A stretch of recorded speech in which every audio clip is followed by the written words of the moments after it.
Animal abuse एक बहुत ही आम बात बन चुका है और ये अब्यूज सिर्फ उन्हें मारना या पीटना ही नहीं, होली पे स्ट्रीट डॉग्स पे रंग लगाना या दिवाली के टाइम उन पे पटाखे चलाना, ये सब भी हो चुका है। हजारों डिस्क्लेमर्स के बाद भी लोग ये काम करते हैं और इसका वीडियो बना के सोशल मीडिया पे डालते हैं। अभी हाल ही में काजल अग्रवाल एक पॉपुलर इन्फ्लुएंसर हैं with over 1 lakh followers on Instagram.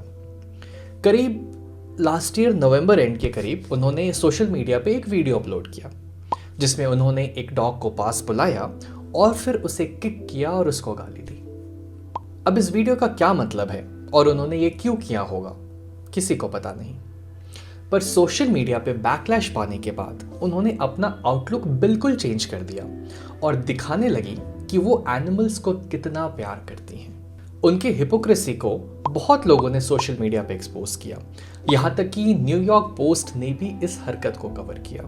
So what was the consequence of her actions? Nothing. बस सोशल मीडिया पे एक अपॉलजी वीडियो और 2 एनिमल्स को खाना देने का वीडियोस। पर ऐसा क्यों हुआ? क्यों काजल अग्रवाल पे कोई एक्शन नहीं लिया गया और क्यों एनिमल अब्यूज इतना कॉमन बन चुका है इंडिया में? चलिए एक्सप्लोर करते हैं, because it's time we talk about animal abuse and its prevalence in India. अरे उसका खून निकल रहा है भाई। Yes, now you can see. और उसने एक धागा बांधकर एक चिक को लटका दिया है। शायद से ये उसके अकॉर्डिंगली बहुत ज्यादा फनी चीज है।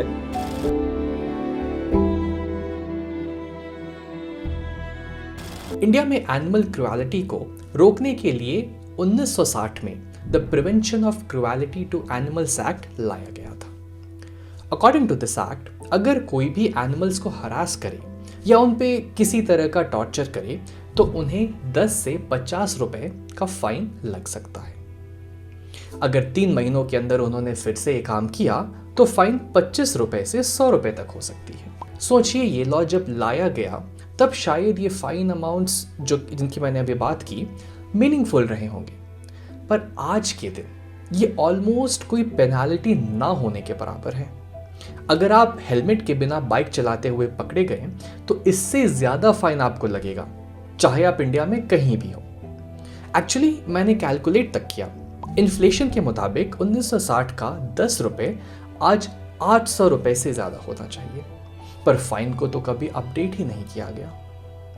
अगर आप देखेंगे, बिना हेलमेट के बाइक चलाने का फाइन इसलिए बढ़ाया गया क्योंकि एटलीस्ट फाइन देने की डर की वजह से लोग हेलमेट पहनेंगे।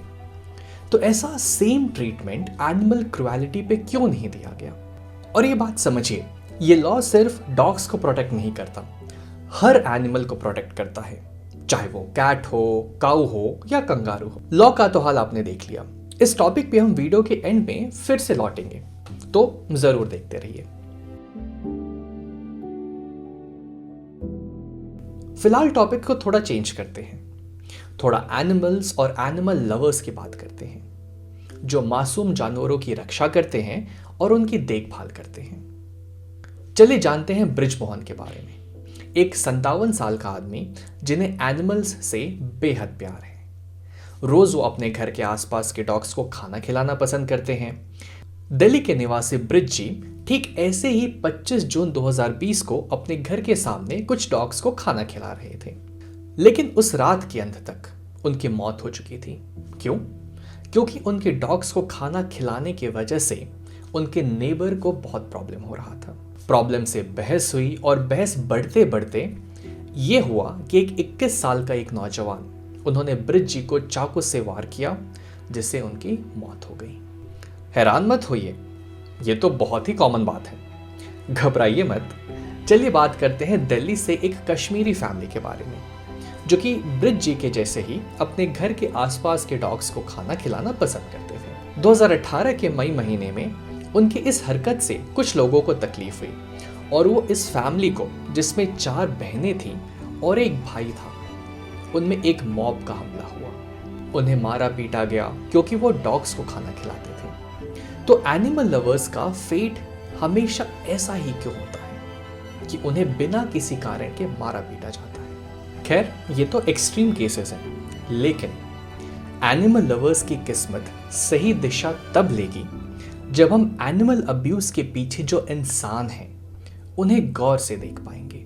एनिमल अब्यूजर्स को समझने के लिए ये पहले जानना जरूरी है, इनफैक्ट बहुत जरूरी है, कि एनिमल अब्यूज नॉर्मल बिहेवियर नहीं है। किसी बेचारे जीव को तकलीफ देना एक हेल्दी मेंटल स्टेट का साइन बिल्कुल भी नहीं है। इनफैक्ट सिर्फ एनिमल अब्यूज ही नहीं, अगर कोई अपने आसपास के जानवरों या इंसानों को मारने पीटने की कोशिश करे या अपना गुस्सा उन पे निकालने की कोशिश करे, तो ये बिल्कुल भी नॉर्मल मेंटल स्टेट को नहीं दर्शाता है। अमेरिकन साइकेट्रिक सोसाइटी बताता है कि एनिमल अब्यूज एक इंडिकेटर हो सकता है मेंटल इलनेस का। चाहे आप एक छोटे जानवर को मार रहे हो या एक भैंस को, एनिमल अब्यूज और abusive behaviour towards the ones smaller to you in general is a sign of mental illness. अब आप सोचेंगे ये सब फिरंगी चीजें हैं, इंडिया में ऐसा कुछ नहीं होता। अमेरिका में हर 25 में से एक इंसान को सीरियस मेंटल इलनेस है, जैसे कि severe depression, bipolar disorder and schizophrenia. ये मैं नहीं कह रहा, अमेरिका के centre of disease control CDC का एक रिपोर्ट है ये। अब थोड़ा कैलकुलेशन करते हैं। अमेरिका का टोटल पॉपुलेशन है लगभग 33 करोड़। उनमें से अब CDC के रिपोर्ट के मुताबिक अगर 25 में से एक इंसान सीरियसली मेंटली सिक है, तो कुल मिला के अमेरिका में approximate number of people suffering from serious mental illness हुआ लगभग करोड़ के आसपास। अब आपको समझना पड़ेगा कि इंसान अलग अलग नहीं बनते हैं।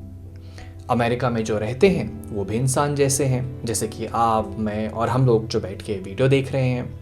जैसे आपको सर्दी जुकाम होता है वैसे उनको भी होता है, और जैसे उनको मेंटल हेल्थ प्रॉब्लम्स होते हैं हमें भी होते हैं। अब वो चाहे अपना इलाज करवाए या ना करवाए, ये उनकी मर्जी है।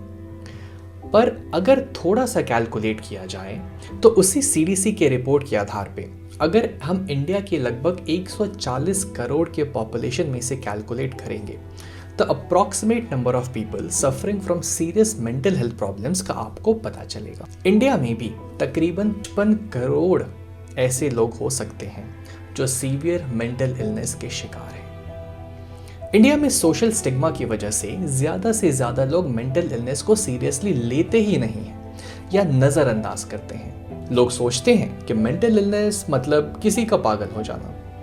ऐसा बिल्कुल भी नहीं है। जैसे हर बीमारी कैंसर नहीं होती जो आपकी मौत की वजह बन जाए, हर मेंटल इलनेस कंप्लीट इंसैनिटी नहीं होती है। मेंटल इलनेस को सीरियसली ना लेने की वजह से इन लोगों को कभी अपने गलत कामों का, जैसे कि एनिमल अब्यूज एटसेट्रा, इनका पता ही नहीं चलता है और वो बेझिझक अपने गुस्से की मदहोशी में अपनी जिंदगी बिता देते हैं। अगर हम चाहें एज अ सोसाइटी कि एनिमल अब्यूज और उसके प्रेवलेंस को रोका जाए, तो इसके 2 ऑप्शंस हैं।